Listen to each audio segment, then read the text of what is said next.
Alright guys, what is up? Rage Quitting here, back with another video for you guys. Today I have a build guide for you guys to try out, and this is the Burn Guardian. We're using Greatsword, and then we're using Sword and Torch.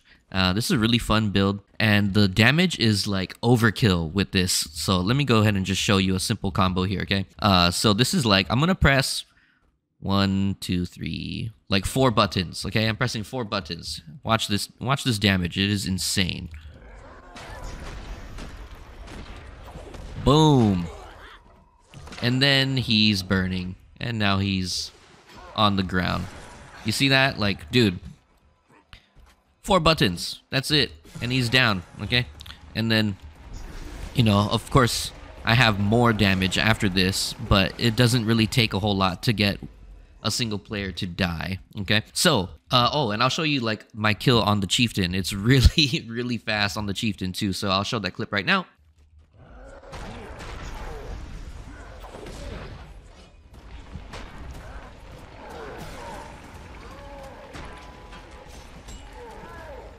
And I'll just let it bleed out. Alright, so this damage is disgusting, you guys, and I'm going to show you how to do it, alright? So let's just go straight into the build here. So we're going to use the Carrion Amulet, okay? So it gives you power, because this build does, you know, you do have like weapon, you know, attack damage on it too, right? So power here, vitality for more HP, and then 1200 condition damage, because all your damage is coming from your burns, all right? And then for the rune, we're using Rune of the Traveler.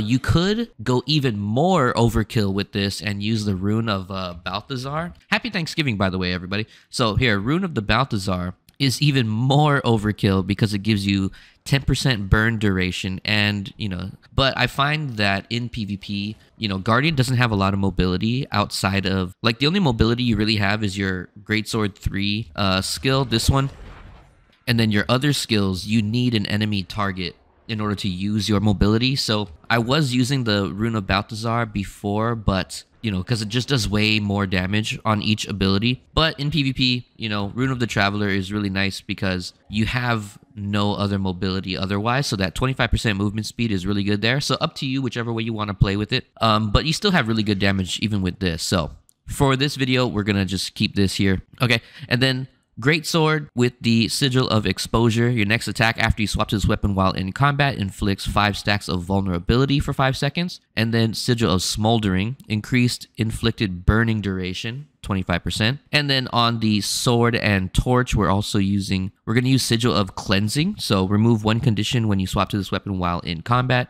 Typically, I'll start with the Greatsword and then use those abilities and then switch to the Sword and Torch afterwards. So when you swap, you'll remove a condition, and then also Sigil of Smoldering for the increased burning duration on this one as well. Okay, going into the build here, for Radiance, we're going to take right hand strength, so your precision is increased, gain increased power while wielding a one-handed weapon in your main hand, so this is with your Sword and Torch.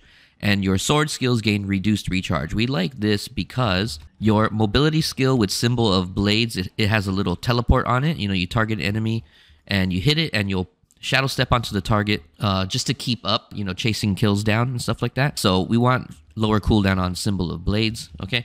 And then the next one we want is Radiant Fire. Gain Zealot's Flame when you critically hit an enemy. Burning you inflict has increased duration, and your Torch skills gain reduced recharge. So reason for this is your Torch 4 skill, Zealot's Flame, set yourself alight, periodically burning up to 3 nearby foes. This will just automatically trigger whenever you crit an enemy. And what this is, it's a little burn around your body like this. You would use your Sword 2 to port in, and then you can either just turn this on or you can just leave it alone. And if you crit, then it'll just automatically turn on, okay? But you can also just choose to turn it on as well. Last one, we're going to take Amplified Wrath. Burning you inflict deals increased damage, and burning duration applied by the passive effect of Virtue Skill 1 is increased. So Virtue Skill 1 is this ability right here, Virtue of Justice. Passively, you will burn foes every few attacks for 2.7k damage, but then if you turn it on, you'll get a larger burn. And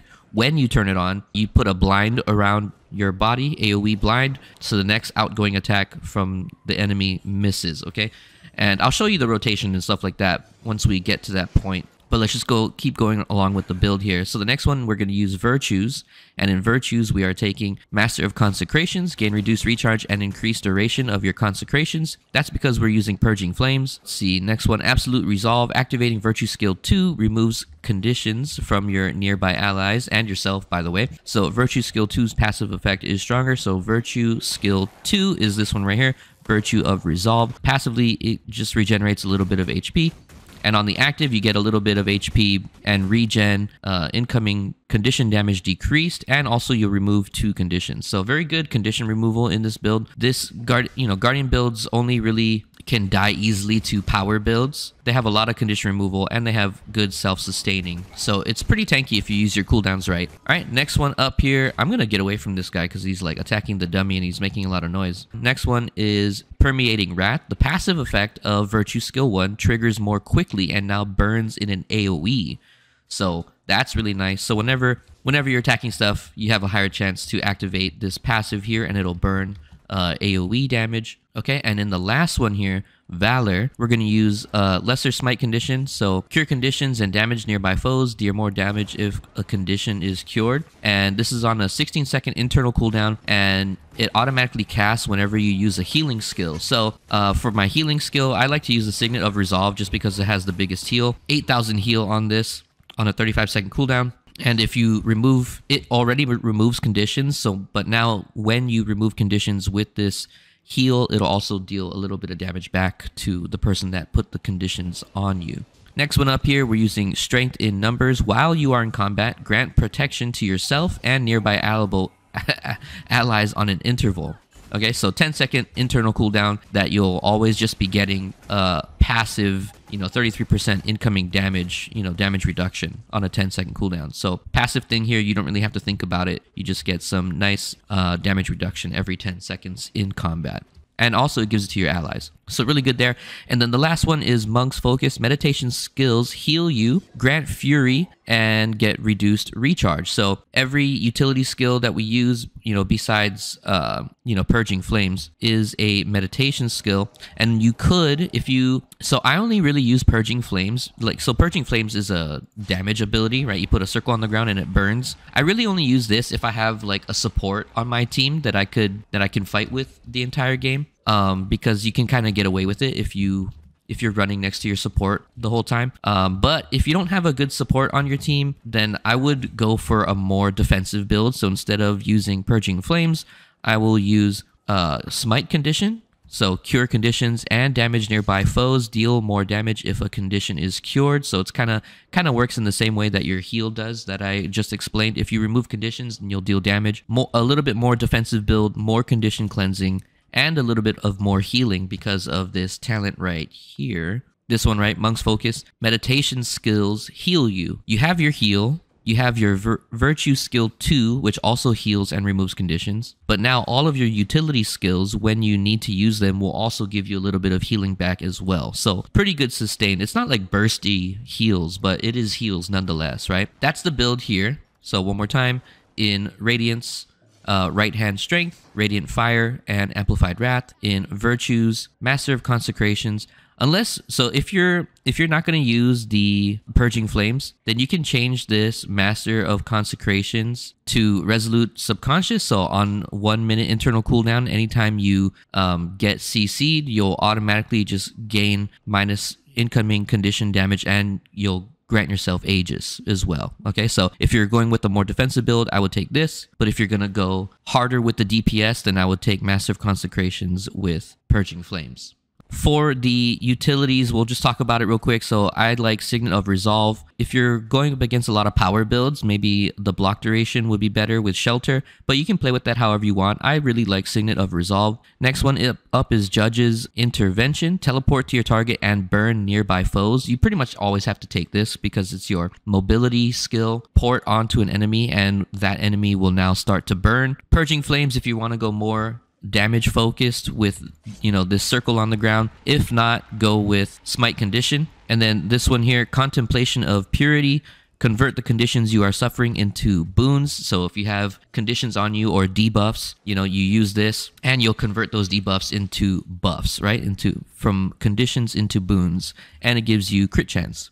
and it's a stun break, so really nice there. And then on the last one, we like to use renewed focus. This just makes yourself invulnerable for 3 seconds. So when you're out of your virtue skills that give you Aegis and healing and condition removal, and if you don't have your heal or something, then we just use renewed focus to get 3 seconds of complete immunity to everything, just to kind of buy us some time, so that we can reposition ourselves on the map, or kite away to wait for some cooldowns to come back up. All right, so that's it for the build part. Now let's talk about the weapon abilities and how to actually play. All right, so getting into how to use the weapon skills. So let's talk about it for a second. So Greatsword, you just have like your basic, auto attack. When you land your auto attack, the final strike of your auto attack, you'll gain some might, which will give you more condition damage and power. This one here, Whirling Wrath, is your main damaging cooldown that you're going to use in conjunction with your Judge's Intervention, your teleport. So how this works is all you do is, it's a little spinny, throw some blades around, does some damage where you're standing. But it has a cast up time on it first. So while it's casting, you can see that it's spinning already, but it doesn't actually start doing damage until it's done casting. So what you want to do is you channel this first, and then you port onto them with your Judge's Intervention. If you have Judge's Intervention, this is how you would want to use your Whirling Wrath, right? So for example here, I'm going to start the channel, and then I'm going to port with Judge's Intervention onto the target like this. Okay, and then you see how much burning is on that guy. I had 7 stacks of burning on him, and now he was just burning out. Okay, and that's just from your immediate entry combo. Okay, your Greatsword 3 skill is Leap of Faith, so it's a leap and it inflicts blindness onto the target. So it looks like this. Boom. Okay, does a nice little hit there, and then it puts blind on the target. All right, your Greatsword 4 skill, Symbol of Resolution, you put a symbol on the ground that damages foes and gives you incoming condition damage reduction. Looks like this.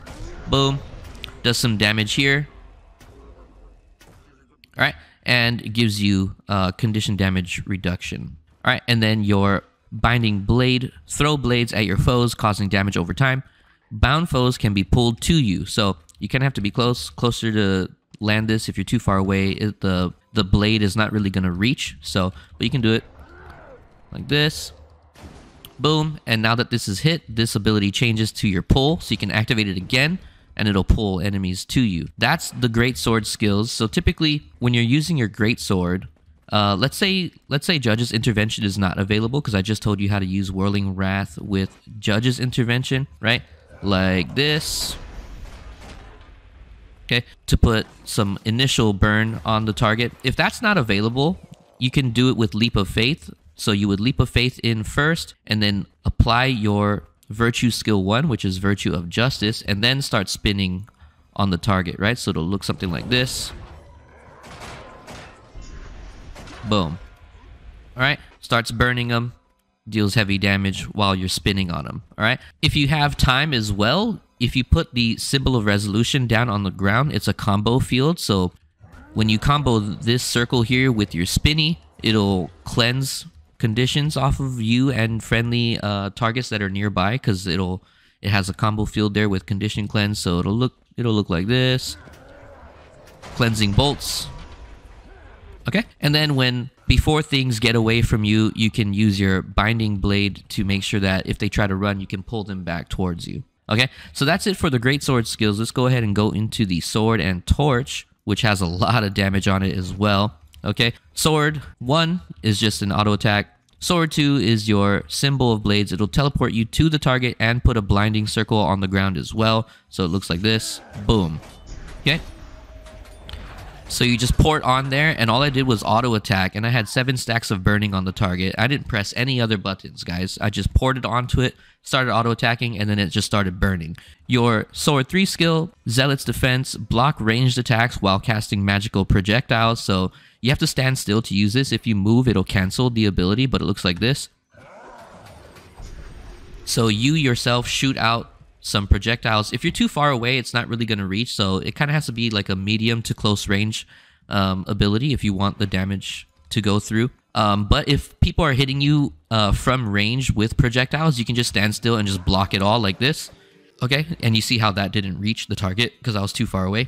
All right, but it's a block. Okay, it's a block, but it's only for projectiles. So just be aware of that. You can't block melee with this. 4 skill here with the torch, Zealot's Flame. Set yourself alight, periodically burning up to 3 nearby foes. If you remember in the tree here, it has a chance to automatically trigger the AoE burning around you if you critically hit. But you can also just activate the ability by itself to just turn it on. So it'll, you know, look like this. You just turn it on and it's kind of pulsing a burn around my body.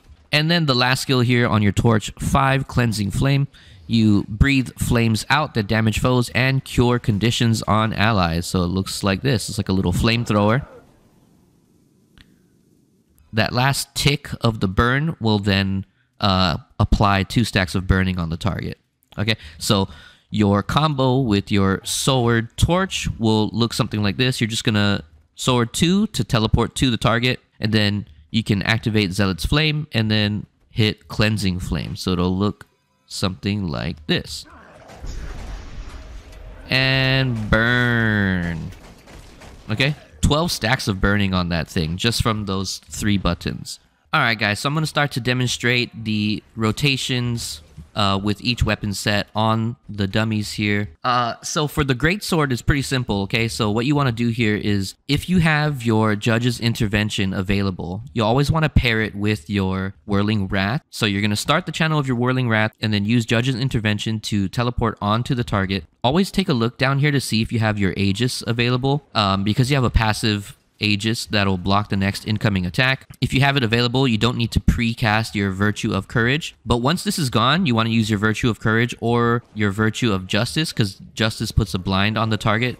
So you can block, you know, 3, you can negate the next 3 incoming attacks from your enemy if you time your Virtue of Justice or your Aegis or your Leap of Faith, because your Leap of Faith will then put another blind on the target as well. Okay, so just an example here, what I'm going to do for the rotation with the Greatsword set is Whirling Wrath into Judge's Intervention, and as soon as I get to the target, I'm going to turn on Virtue of Justice and hit Leap of Faith, okay? And then after that, I'm going to turn on my Aegis to make sure he doesn't like push me or knock me down or whatever, right? Okay, so it's going to look something like this. Boom. Boom. And then turn on my Aegis here, okay? So one attack was blocked with Virtue of Justice, another attack was blocked with Leap of Faith, and then another one with the Aegis.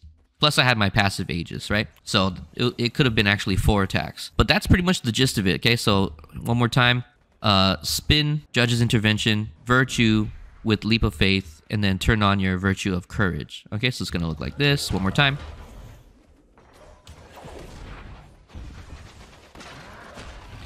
And he had a block up, so now we can switch into our sword and torch, right? And then port onto the target and start purging flames. Boom, like this. Okay, and then now he's down. And you can either get in here for the stomp if you're able to, but if you're not able to stomp, then you can always just throw down the purging flames on the target and it'll just burn out the rest of his HP as he is downed. Okay, now when you don't have Judge's Intervention, the combo is going to be different. Okay, so now the combo is going to be to use Leap of Faith first for that gap close. Unless you don't have to, you can just run up to him if you don't have to gap close, right? But now we're going to use Leap of Faith, and then we're going to turn on Virtue of Justice when we get there, and then hit Whirling Wrath. Okay, so it's going to look something like this. Boom, and then whirl. And then look at all the burn. See? And now he's down. That's only 3 abilities, guys. Super overkill. And if you need to cleanse conditions, you know, you always have your utility skills, Contemplation of Purity. You have your Virtue skill 2. And if you want to, you can hit the symbol of resolution first and then start spinning with the Whirling Wrath. If you're going to want to cleanse conditions, and let's say you don't have your Virtue skill 2 available, then if you want to cleanse conditions while you're spinning, you can also put down your symbol of resolution first before you start spinning. So it's going to look something like this. And this is without Judge's Intervention, right? So Leap of Faith, turn on Virtue of Justice, and then put down your symbol and then start spinning. So it's going to look something like this. Boom, boom, and then spin. And those spins while you're inside of your virtue would be cleansing conditions on yourself and on your allies, okay? And then the target is down. All right, once you go through your Greatsword skills and you need to switch to your sword and torch, go ahead and switch over to your sword and torch. And the combo with sword and torch is your sword 2, and then just start hitting cleansing flames on the target, okay? This is passive, but you can also activate it. All right, guys, so the sword and torch rotation here, once you teleport in, you can start using cleansing flames. Also, use your virtue of justice if it's available after you port in. This zealot's flame, when it procs, you can also, it changes to a second ability that you can then use again to put more burning on the target. Okay, so it's gonna look something like this. I'm gonna start flamethrowing on them, and then use that torch 4 to add a little bit more burning onto the target here, okay? And we have lower cooldowns on symbol on your sword skills. So once this teleport comes available again, you can just go ahead and keep porting onto the target to inflict that blind on him so that you can continue to do your damage. Have them miss the next attack coming in, okay? So very simple build here. All right, guys, and if you wanted to get a little bit more advanced with the combo here, it takes longer to get off, but if you can get your pull from your binding blade to work, then it's a lot easier to guarantee the rest of your damage will get through without them, like, you know, dodging or hitting cooldowns and stuff like that, because you pulled them first. So what I like to do here is when I go in with Leap of Faith and turn on the Virtue of Justice, like when I get there, I'll hit the Binding Blade to try and hit them with the blade, pull them in, and then put like the Purging Flame circle on the ground, and then do the whole, you know, Whirling Wrath combo on them. Okay, so it'll look something like this. Binding Blade, and then let's say I pulled him here, boom, and then do this, right? Obviously, it takes longer to do that, right? But for the most part, as soon as you teleport onto somebody and start spinning on them, they're just going to dodge roll anyway, you know what I mean? So you kind of don't want to waste your burst. You kind of want to try and make it so that they waste a couple dodge rolls or use some abilities first. And then when you know that they're vulnerable, then you go ahead and do the burst combo with your, you know, your whirl, with your judge's intervention and your Virtue of Justice, right, for the extra burn. One more time, it'll look something like this, right? You go in, if you can hit that, and now you can pull them in here, and then mess them up, you know, with the spins and stuff like that, right? And that way it'll make it easier for you to land your Purging Flames on the ground, or if you have your other symbols on the ground, you know, like this, and then you can yoink them into your circle. Okay? But yeah, play with it how you like. I hope you guys enjoyed this build. Please leave a like, comment, and subscribe if you did. You know, I play other MMOs, Star Wars The Old Republic, World of Warcraft, Final Fantasy. If you guys want to see, and my entire channel is PvP focused, so I only PvP in all those games. So if you want to see more from me, even on other games, go ahead, make sure you hit the subscribe button. I will also leave a link to the Twitch in the description if you want to watch me stream sometimes, okay? Twitch.tv/RageQuittingGaming. Thank you guys, and I'll see you on another one. Peace.